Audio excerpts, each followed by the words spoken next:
जय भीम. मी आकाश शेलार आणि तुम्ही पाहताय प्रबुद्ध भारत.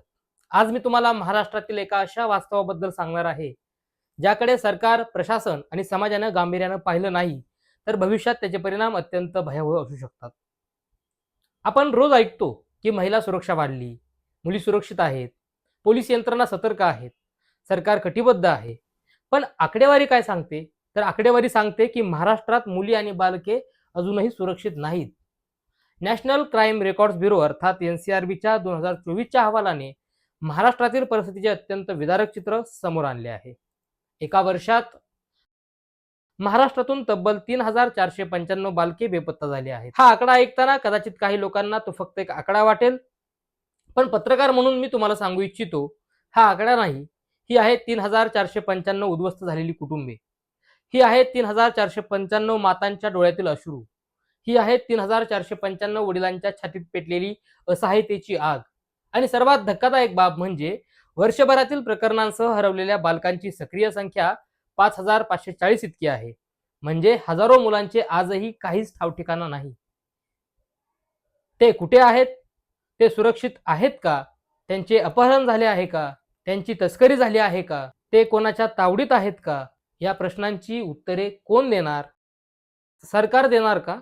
पोलीस यंत्रणा देणार का? पुन्हा एकदा ही आकडेवारी फाईलमध्ये बंद होणार. NCRBच्या आकडेवारीनुसार सक्रिय प्रकरणांमध्ये 3165 मुली बेपत्ता आहेत. मुलींच्या सुरक्षेच्या घोषणा सर्वाधिक आणि बेपत्ता मुलींची संख्या देखील सर्वाधिक. हा विरोधाभास नाही का? बेटी बचावच्या घोषणा करणारे राज्यकर्ते या आकडेवारीकडे पाहणार आहेत का? की फक्त जाहिरातींमध्येच मुली सुरक्षित आहेत? की फक्त जाहिरातींमध्येच मुली सुरक्षित आहेत? बाल हक्कांसाठी काम करणाऱ्या चाइल्ड राईट्स अँड यू अर्थात क्राय संस्थेच्या विश्लेषणानुसार महाराष्ट्रात बेपत्ता झालेल्या बालकांमध्ये मुलींचे प्रमाण तब्बल 57.1% आहे. म्हणजे प्रत्येक 2 बेपत्ता बालकांपैकी एकापेक्षा जास्त मुलगी आहे. म्हणजे हा फक्त गुन्हेगारीचा विषय नाही, तर हा सामाजिक सुरक्षिततेचा प्रश्न सुद्धा आहे, विषय आहे. हा प्रशासनाच्या कार्यक्षमतेचा विषय आहे. हा राज्याच्या संवेदनशीलतेचा विषय आहे.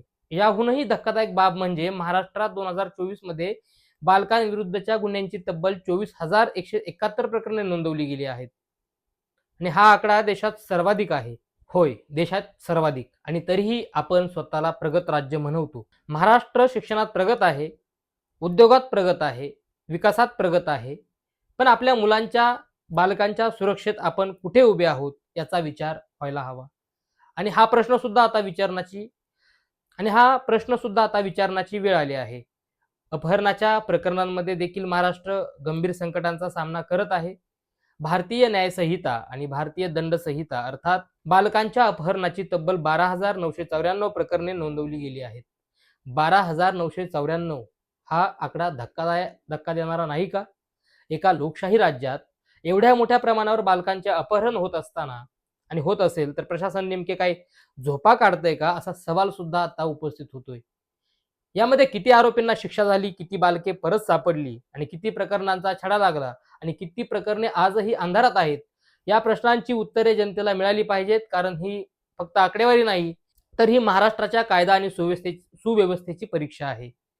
आज सरकारला आणि प्रशासनाला, पोलीस यंत्रणेला एक सरळ प्रश्न विचारू इच्छितो की महाराष्ट्रातील हजारो बेपत्ता बालकांसाठी विशेष कृती आराखडा आहे का? प्रत्येक जिल्ह्यात स्वतंत्र शोध पथकं आहे का? मानव तस्करीच्या रॅकेट्सवर किती कारवाई झाली? बेपत्ता मुलींच्या शोधासाठी किती विशेष मोहिमा राबवल्या? जनतेला या प्रश्नांची उत्तरे हवी आहेत. कारण उद्या बेपत्ता होणारे मूल कोणाचे असेल हे कोणालाच माहीत नाही. म्हणूनच हा विषय कोणत्या पक्षाचा नाही, हा विषय कोणत्या विचारधारेचा नाही, हा विषय आहे महाराष्ट्राच्या भवितव्याचा. आणि आज जो समाज आपल्या मुलांचे संरक्षण करू शकत नाही, तो समाज कितीही विकसित असला तरी त्याला सुरक्षित म्हणता येणार नाही किंवा म्हणवला जाऊ शकत नाही. आज प्रबुद्ध भारतच्या माध्यमातून आकडेवारीतील हे भयावह वास्तव तुमच्यासमोर मांडत आहे. हा व्हिडिओ जास्तीत जास्त लोकांपर्यंत पोहोचवा. कारण हजारो बेपत्ता बालकांचा आवाज बनणे ही फक्त पत्रकारितेची जबाबदारी नाही, तर ही एक समाजाप्रती असलेले आपले कर्तव्य सुद्धा आहे. महाराष्ट्रात हजारो बालके बेपत्ता आहेत, पण यापेक्षा मोठी शोकांतिका म्हणजे या प्रश्नावर समाजाचा आवाज बेपत्ता होत चालला आहे.